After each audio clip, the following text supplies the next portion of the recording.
manager here at the center, and a Holmes Institute ministerial student. And I just want to welcome everybody on this beautiful fall day, as we know and affirm that cool temperatures are on their way. So, thank you. We are moving in our Adventures in Spirit program. And we get to highlight different areas of our community and from which, all the prosperity helps fund and expand in the circle of love that we take out to the world. So today we have a fabulous guest speaker. I'll give you a little more of an introduction in a little bit. Michael Brundy, who'll be highlighting community service, and it takes a village. He is inspirational, he's dynamic, he's our friend, and he's a fabulous member here at the center. So with that, I want to invite the greeters forward. And this is our time where we get to welcome anybody who's here for the first time. So if you're visiting us for the first time, not everybody talks as fast as me, just let me tell you that. I invite you to raise your hand so we can acknowledge you. We have a gift for you. So is anybody here for the first time? Yeah. Our greeters are our senior administrator, share a little bit about our philosophy and faith, some information about the center and our youth and family ministry. The greeters, if you have any questions, can answer those questions after the service. Afterwards, if you go across the breezeway, inside the CBD packet, there is a white form for you to fill out. And if you go across the way, our welcome team have another gift for you. And so we're just grateful that you're here. Thank you for adding your light, your love. Thank you just for being a part of this circle of life that we call the Center for Spirituality Dallas. And a reminder for each one of us, we are a dynamic, growing community. We are a place of love, a place of joy, a place of transforming any condition into the absolute positive dreams of our life. And that's why we come together in community. So I invite you to invite your friends. Bring your friends and your family, right? So with that, the invitation now is to stand up, look at the divine in each other's eyes, and just hug each other and welcome each other this morning.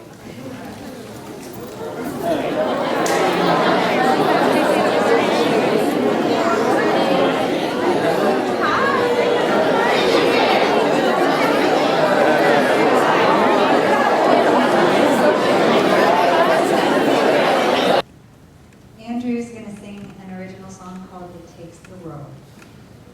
Thank you, Lainey. I'd just like to go ahead and thank this band in advance.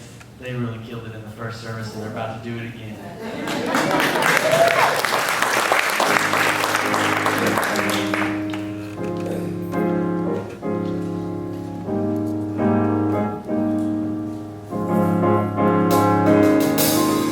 Long days put me to the test.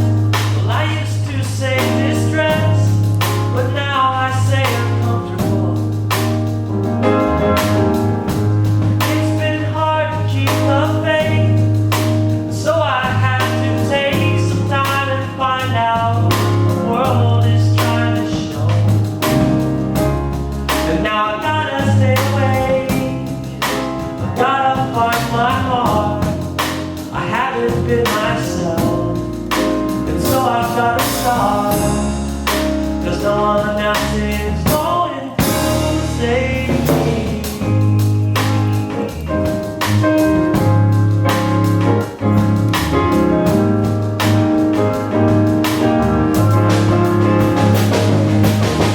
Cold days catch me when they smile. I guess it's been a while since those mighty walls were crumbling down.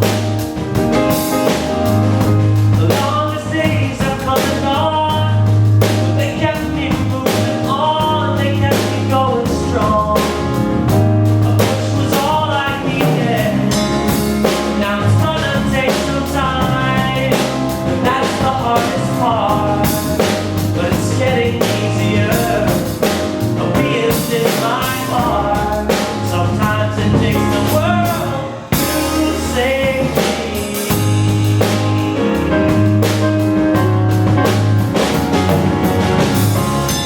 Sometimes it takes the world, sometimes only a child. Sometimes it takes an instant, sometimes it takes a while. Sometimes it doesn't take as much as is expected, and sometimes it takes a little more. And sometimes it takes the world. Do, do, do, do.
or spend time with them, we don't know where they've been and how long they've been here. So I just want to do a little introduction on Michael Brundy. He began his journey in religious science nearly 20 years ago. He began by attending the Church of Religious Science in St. Louis, Missouri in 1993. When he moved to Dallas in 1999, he found our community and has attended services here consistently for more than 12 years. 5 years ago, he became a member, so he can make a bigger contribution. He's on the welcome team, a platform assistant, and he's most proud of being one of the many members who actually helped build our house of worship. Michael is a motivational speaker, an author, and a marathon runner. He has authored 3 books, which you can all find in our bookstore, and here's one of his fabulous books. He's been a manager in the telecommunications industry for over 30 years and brags that he's never missed a day of work. He's an active member of the fraternity alumni chapter Kappa Alpha Psi and president of their foundation. Today, Michael will be speaking to us about the importance of community service. He believes that we're all in this world together, and we should serve each other, and it takes a village. And here's what I know about Michael. He's got a smile that dazzles you from a mile away. You feel his presence when he's in the other room. When he's not here, you miss him. And he greets you with such authenticity with a heart wide open. And I am grateful for his presence in this community, and I'm grateful for the wisdom he's about to share. Let's give a hand to Michael Brundy.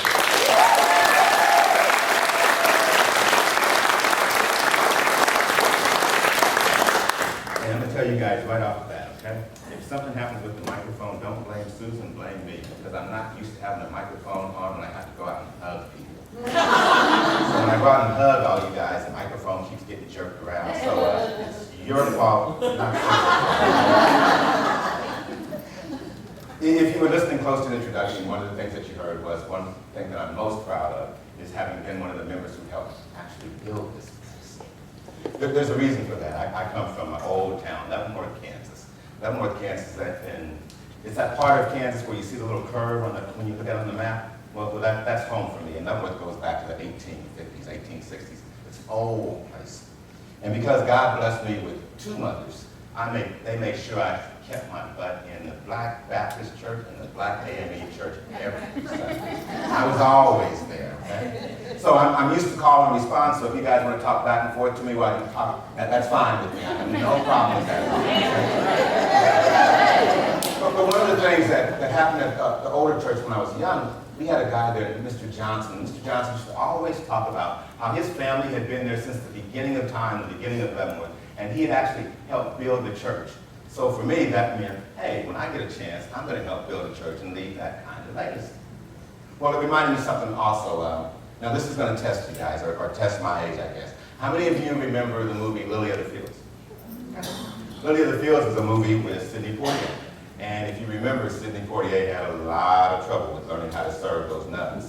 He was up there building the church. That's another inspiration for me about service and about giving and how difficult sometimes it can be, but how important it also is. Martin Luther King says that everyone has the power for greatness. Everyone. Not fame, but greatness. Because greatness is determined by service. And anyone, and everyone can serve.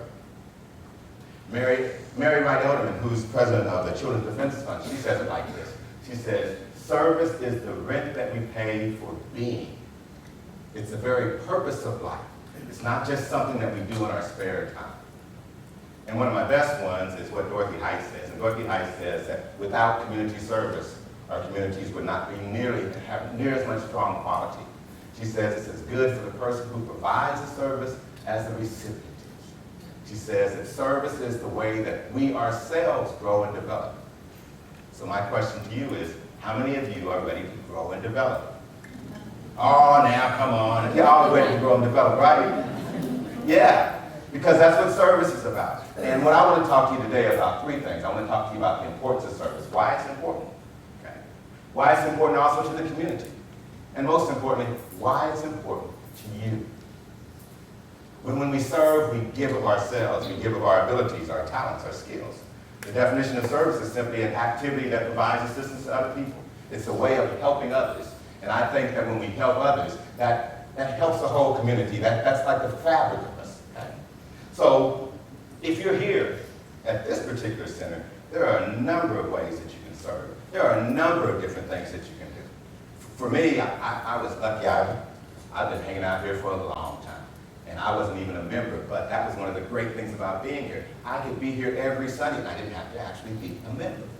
But all of a sudden, I started noticing that, Reverend Lee left, and Robert left, and Michael Gott left, and practitioners were going to work with them, and people were leaving. And I decided, wait a minute, I get so much from this place that I need to make a bigger contribution. And one of the practitioners, Clyde, he encouraged me to do just that, and told me that if I wanted to do that, I would have to become a member.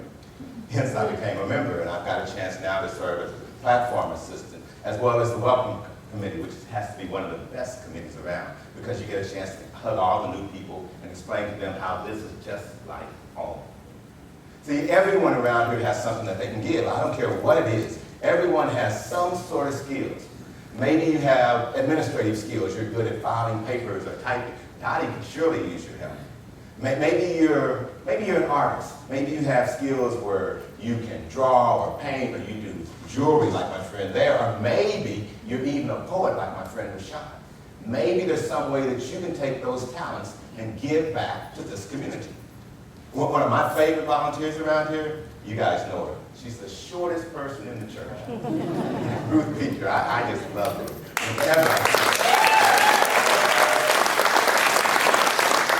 It doesn't matter when I come to the center.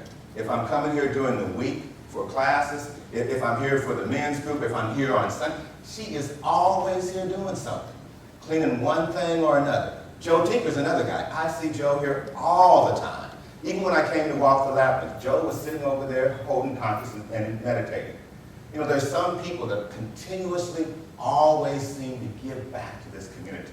And I want to encourage those of you who don't to even do so and do more. You'd be surprised at things that you can get into around here. I mean, you can be a greeter, and that's got to be a good job around here. You can be up in audio video and help out with that. There are tons of things. And we don't just ask you individually as to give. We as a community give. We as a community provide service. And I want to make sure that I don't miss out on too much of the stuff that we do around here. So I'm going to even tell you, we're part of Campfire USA. And Campfire USA is an organization that's been around for years, and what they do is they have like after-school programs for children so that they can learn more about leadership, more about how they can give back to the world. We're part of, now this is a really good one. It's the EQuest, okay? Equestrian Therapeutic Horsemanship. Now, I learned about that one when I was a platform assistant, because I had to ask, what the heck is all that? Now, would you believe that they have figured out that if you ride on horses, we can take disabled children and put them around horses, and it empowers them. It makes their muscle tones better. It puts them in better health. Even their thinking becomes more clear. And that's something that we participate in. We even go clean the stables and clean the place, but that's something that we as an organization do. You all know what we do for Gooch Elementary, right? Because we hear about Gooch all the time. We collect Thanksgiving baskets. We have food, clothing drives. We go paint the school. We serve as a PTA. So if you don't have any children in school, but you want to be a member of a PTA or you want to give back to the community, that's something else that you can get a part of. You could be a part of what we do with Gooch Elementary School. Or how about this? Seasons for Nonviolence. You guys all know about that. That's where we actually throw peace out into the world. So for 64 days, we have peace pals who end up going to all the elementary schools and teaching children how to be more peaceful. And then from the time that Gandhi was assassinated until Martin Luther King's assassination, those 64 days, we all celebrate nonviolence and peace. That's something that this organization does. And here's an easy one for you. If you want to do something, how about the earth stewardship? Now that's giving back to the community, worrying about the environment. And if nothing else, you get a chance to go into all the bathrooms and put up all those nice little signs. You guys have seen those, haven't you? Hey, it's because of that group that we don't have plastic water bottles around here and that we're doing our bit for the community. We live in that kind of place. And then one of my favorite ones happens to be a group that my mom even participates with, and she's not even here, and it's Stitches. Stitches is a group that does all the knitting and all the sewing, and they knit little beanies for little premature kids and make scarves and blankets and those types of things. So there's something here for everyone. And the good thing is that we don't just ask you to do it, we do it also. That's what community service is. That's what service is. Now, why is it good for the community? I think it's good for the community because when we all give back to each other, we make a bond. It becomes a safe place for all of us just to live, just to exist. Now tell me this, doesn't it feel better when you're providing service to other people? I mean, when you're doing something to help somebody else, even if they don't even know it, don't you feel good about it? If you just go pick up a piece of trash off the ground, don't you feel good about making that contribution? There's something that happens when we all give back to each other. I can't always explain it, but I know that is true, that it makes the community better. There's a story that we've all had to hear. I know I sure heard it in all the churches that I've been. You've heard the story about the Good Samaritan? Now, the Good Samaritan is a perfect example of providing service. This guy was going down the road of Jericho, you've heard it, and he got beat up, got robbed, and they left him there naked and bruised and took all his stuff. And then becomes a good part of the story, because the priest comes by, the Levite comes by, and the Samaritan comes by. And the thing is, the questions that they ask. Now, the priest and the Levites, they asked this question. They said, well, what will happen to me if I stop to help this guy? Will I be robbed? Will I become a victim? Oh, he's kind of dirty. Will I catch some kind of disease? But what will happen to me? That's how they were thinking. But the Good Samaritan, even though Samaritans and Jewish people did not get along, even though they were enemies, he thought, what would happen to the man if I don't help him? That's an entirely different question. That's an entirely different way for us to be in the world. And he picked up the man, he fixed up his wounds, he put him on his donkey, took him over to the nearest inn, left his checkbook, his ATM card, and said, hey, anything that the guy needs, give it to him. That's the way you provide service, I think, when we give back to each other. I've seen it work, and I've seen it work even in my own life. When people give, something good happens to them. It's just about to be my birthday time. And every November, well, not every November, but a whole lot of Novembers, I have a fabulous party. And if you ever get lucky enough to get invited to one of my birthdays, it's invitation only, so if you ever get invited, you want to make sure you show up. Well, a few years back when I was still living in St. Louis, we were having the birthday party, and we always come up with a theme for the party. And this particular year, the theme was service. Okay? Now, you tell me if this isn't like your house. Whenever people come to my house, all they want to do is gather in the kitchen. They don't want to be in the living room. They don't want to be in the family room. They all want to be right there in the kitchen. Is that true for you too? People just gather in the kitchen. So at the party, we said, we're going to find a way to get them out of the kitchen. Okay? So we eat very healthy, okay? And we had many courses of meals for the party. And the first course was vegetable soup and chili made out of turkey. Okay? Now, we're not real extravagant, so we were just serving it in styrofoam cups with a little plastic spoon, but you got the picture, right? So I announced, anybody who's in the kitchen, you gotta get out. You gotta get out because we're about to eat. And if you stay here, then you have to help. You have to serve. And surprisingly, people still stayed in the kitchen. But can you imagine a 2-story house with people everywhere, all over the house, and we fill these little cups up and put them on trays, and we send people out to go serve other folks.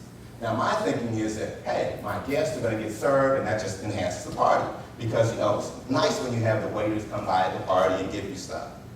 But what we found out is that the real thing was the people doing the serving.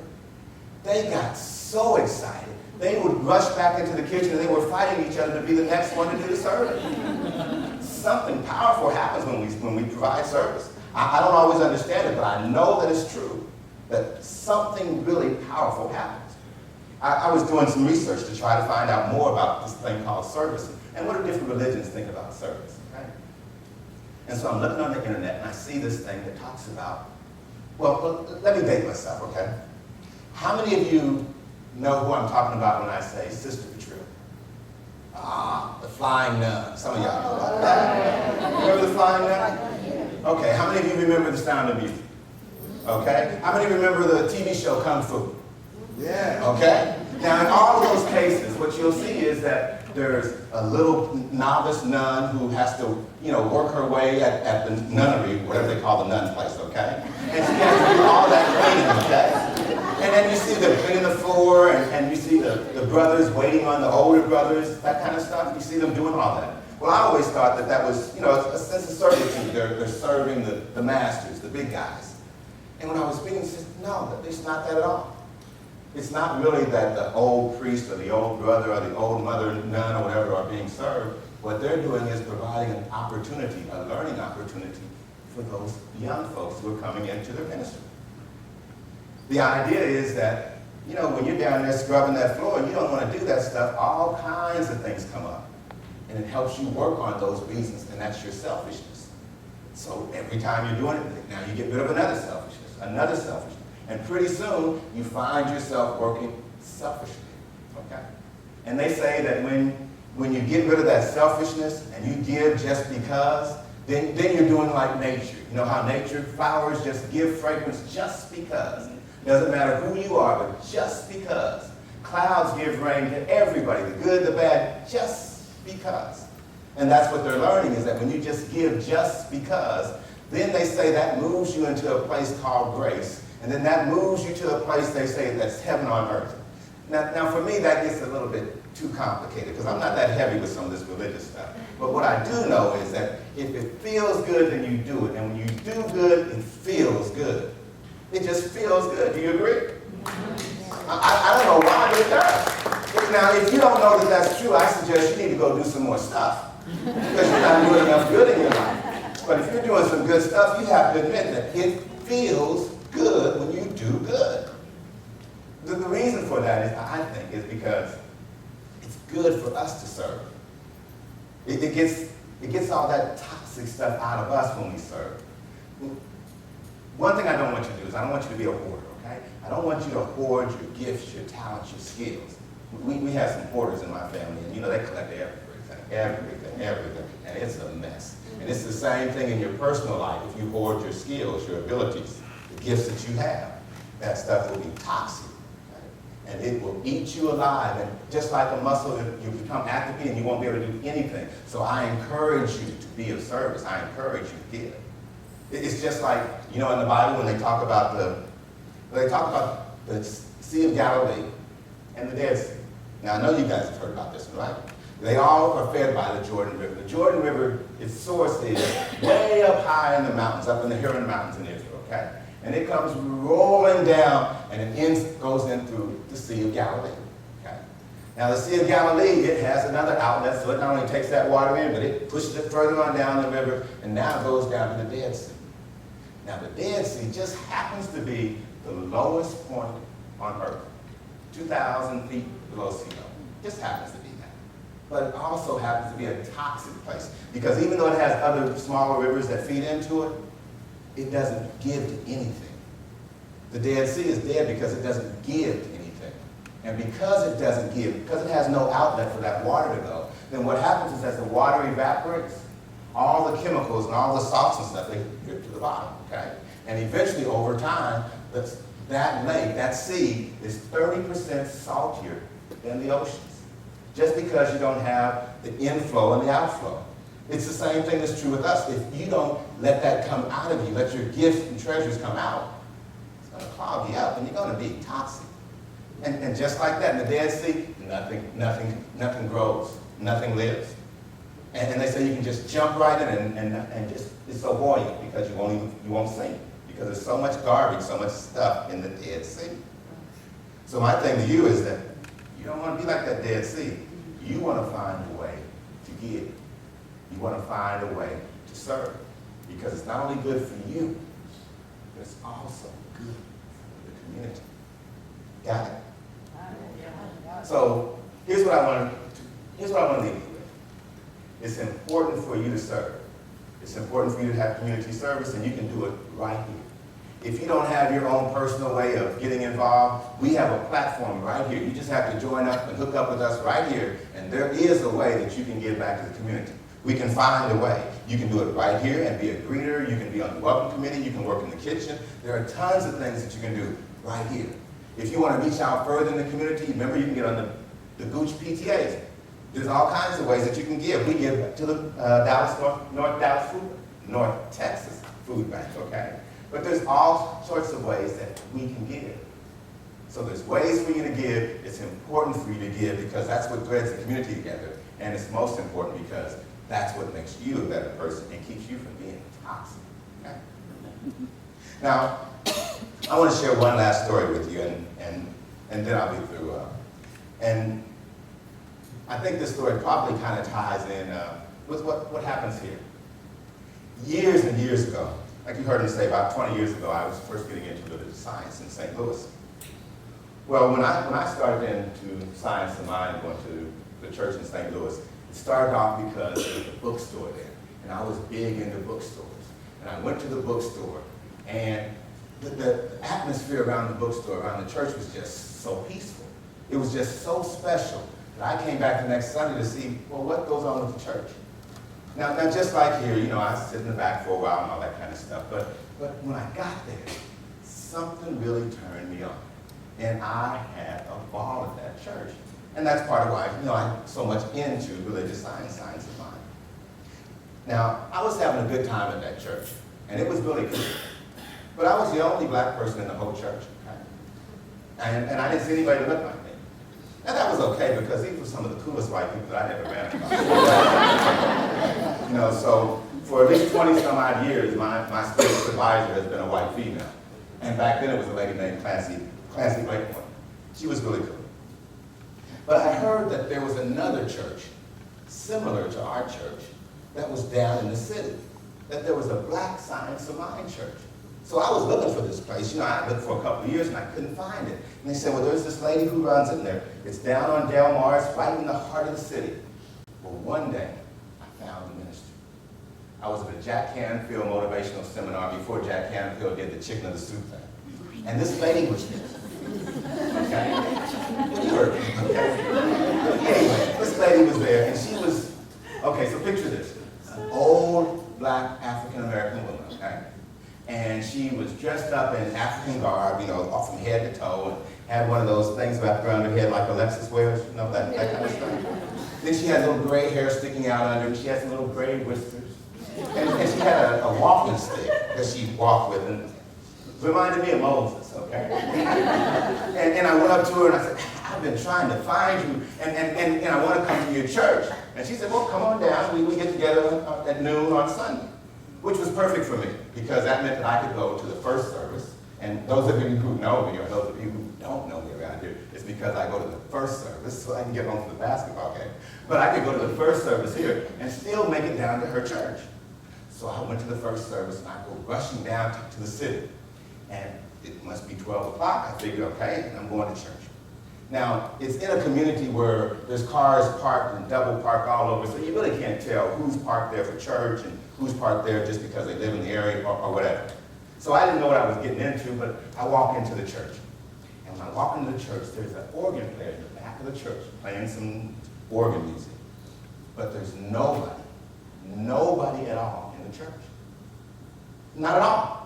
And so I'm thinking, well, maybe I'm late, I got my times wrong or whatever, and I gotta get out of here. You know, I'm good with church, but there's no need to be there if nobody else is there. So I try to go out the back door and sneak my way out. And as I go out, I have to pass the minister's study, her office. And there she is. She's got her head down in the book, and she's studying, writing, and getting prepared and everything. She sees, oh, how you doing this morning? Oh, I'm sorry, I'm late. I have to come see you. Oh, no, you're not late. We're about to have church now. Just go on in there. It's like, you know, I didn't want to tell her nobody but in there. And now I'm stuck. You know, I can't leave, and now I got to go to church, and nobody's there. You know, so I go into church, and I'm not good like y'all. I didn't sit on the front pew, but I sat in the second row. And I sat there and waited, and the guy who was playing the organ, he moved from the back, moved up front just to play on the piano. And this lady walked in with her nephew, who was a little teenager, and he turned out to be the usher for the day. She went up to the pulpit, and this lady proceeded to have church. You hear me? Just me there, and she had church. She followed the agenda, and we got up at the right time, and we sat down at the right time. We sang the songs, we prayed. They passed around the collection plate for my little measly $5. And I swear, it must have been their Adventures in Spirit service, because she started to talk about how difficult it is to keep a church together. You know, about how the lights have to still be paid, and these bills and phone bills and all kinds of things, and how hard it is to hold on when nobody even shows up. But this lady's commitment to service was so strong that she was there and she was prepared even if nobody else showed up, and she had church. You hear me? I was so inspired. She had no idea that I worked for the phone company. Had no idea that I worked in the billing department of the phone company and had access to her records. And they say when one becomes committed, then providence moves. Things begin to happen that you couldn't even imagine. I looked in there and I found her phone bill. It was about $400 some odd, and I paid the phone bill. Didn't ever tell her, never said a thing, never even went back to the church. But you can bet that that lady understands that when you make a commitment to serve, things begin to happen. Things begin to work out. And that's exactly what happened to her. So what I'm here to tell you is that, yeah, it does take a little bit for churches to survive. So you do need to make sure you listen to what Alpha and Renee were saying, and make sure you give. But don't just give of your money. Give of your talents. Give of your skills. Give of your gifts.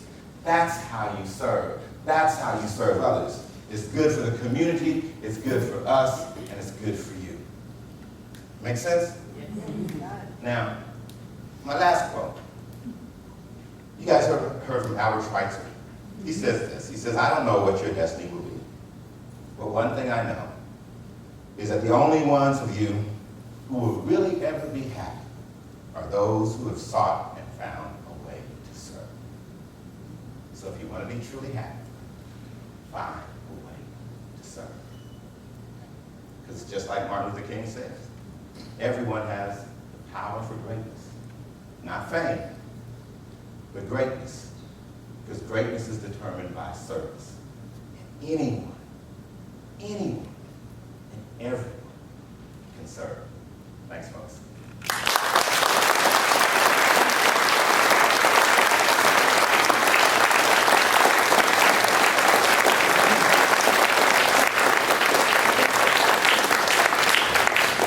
Thank you, and now we'll have a spoken word. So I just want to say thank you to Alba for inviting me for all those years of community service when I got to just, be in the presence of God with the children in some of the worst parts of town, but with the brightest smiles. So I wrote this piece just from my experience of community service. In the heated exhale of a late spring carnival day, where the brow is drenched with the sweat of play, the joyous laughter of children and their bouncy house giggles reverberates, dispelling any lingering worries, any signs of struggles at a school whose families live at the poverty level. Who are we serving as we briefly step into someone else's world for an hour or for a day, on the playground or in the garden, taking the ticket at the face painting booth from a tiny precious light whose smile shines like 10,000 suns because we showed up to serve, because we showed that we care. One person can make a difference, and God writes love notes through our every action. We are liaisons of light in conscious cooperation, releasing the vestiges of separation, the heavy shades of suffering that have draped the heart from its luminous lantern for far too long. The complexities of paradox, the confrontations of polarity provoke the revelations of light in every circumstance. And as we remove our 3D glasses, although it may appear that there is a you and a me, even a we, with pristine awareness to see, we recognize there's only one, and that is God. And whether we serve around the corner or serve around the world, an ancient promise of wholeness is encoded within that we support to reveal in all of its radiance. And regardless of circumstance or zip code, race, gender, or status, place or displacement, no one lives alone in this global village. It takes each one of us to maintain the many mansions, to lay down a strong foundation of wisdom, build walls for dreams to lean on, and paint our sustained intentions with iridescent hues. Open the doors of denial to the vast windows of wonder, knowing the violet flower blooms in the orchard in its own divine timing. And no matter how independent we all think we are, the web of interdependency and interrelatedness has us laced together in a golden thread of unity and a rainbow prayer shawl of infinity. When I see a ragged homeless man aimlessly walking, devoid of any hope, I recognize that he is my father. When I see the HIV-infected woman with her children at the Genesis shelter paralyzed in fear, she is my mother. When I see the haze in the eyes of a Hispanic teenager boy charged with murder and this perpetual cycle of violence, he is my son. And when I see a little girl trapped in the delusions of less than, hungry and cold, struggling to learn, she is my daughter. And when I see the earth trashed and poisoned because of a disconnection from the divine, this is my home. And we are called to activate our heart in compassion, to step into service, to reveal love as the only answer in every situation, to transmute fear into faith, to lift each other higher, support and inspire. And in this reciprocal dance of light, exchanges of remembrance, as we gather and give, we grow. As we learn and love, we know that God is fully present, awakening to the light, even in the seemingly eerie onyx darkness. It takes a village, and each one of us is essential in the sacred circle called life, whose circumference is beyond the Milky Way, where laughter is the sound of the soul expressing everywhere as freedom, as we belong with each other in community. And with each new day, something new arises, an opportunity to meet the beloved where he or she is. And those we encounter may never know our name, and they may never remember our face, yet their lives will be touched as our hearts will open wider by unadulterated, undiluted, unconditional, overwhelming grace. Service is greater than giving, beyond receiving. It is full force living. Let us pray. So I invite you to go within, and with a heart wide open as we embrace this moment in the deepest gratitude. We recognize the oneness, the wholeness, the perfection of life, despite any seeming apparent conditions contrary to this truth. We stand in the awareness of the indwelling presence that is God, and the full force life, the full force love that is our life, is all of life. And we come together so that we may move into that place of greatness and service, that we can recognize the divine in every face, whether it's here in our community, out in the neighborhoods, around the world, that God shows up in absolute many disguises, but Spirit is fully orbed, fully present, the light and the revelation of love in every moment. We share our time, we share our gifts, we share our talents, because that's the way that God gets to show up as and through us. And how beautiful that we come together in community to remember this truth, to shine a light on the vestiges of separation, to stand in the awareness that as we give, this circle of love expands beyond our own community. That together we can make this world brighter, raise the vibration, raise the awareness, ignite the souls within ourselves and those we encounter. Because we live in this world together. It is the way that God shows up fully as and through each one of us. And as we give, we receive 10,000-fold. And as we claim the light, the darkness does not prevail. So standing here together in this community that is a community ignited by love, by the passion of truth, the awareness of wholeness, the divine perfection that is my life, your life, all of life, we breathe, inhaling love, exhaling the possibilities as we come together, all together, in the name of the one as the many. So grateful for this time, so grateful for the wisdom of Michael, so grateful for the music, so grateful for the message, so grateful for the remembrance that it is always and only God. So to this truth that we go out into the world activated in the deep awareness with our hearts wide open, sharing the light, sharing the love, embracing the possibilities, and knowing that together we can make such a difference. So I call all of this so fabulous. I call it magnificent in every way. And knowing that indeed the light always prevails, love is always present, and the gifts and the light and the Spirit indeed ignites this world in peace. That we affirm it, we accept it, we activate it, and we pull it. So very beautiful. And together we affirm it by saying,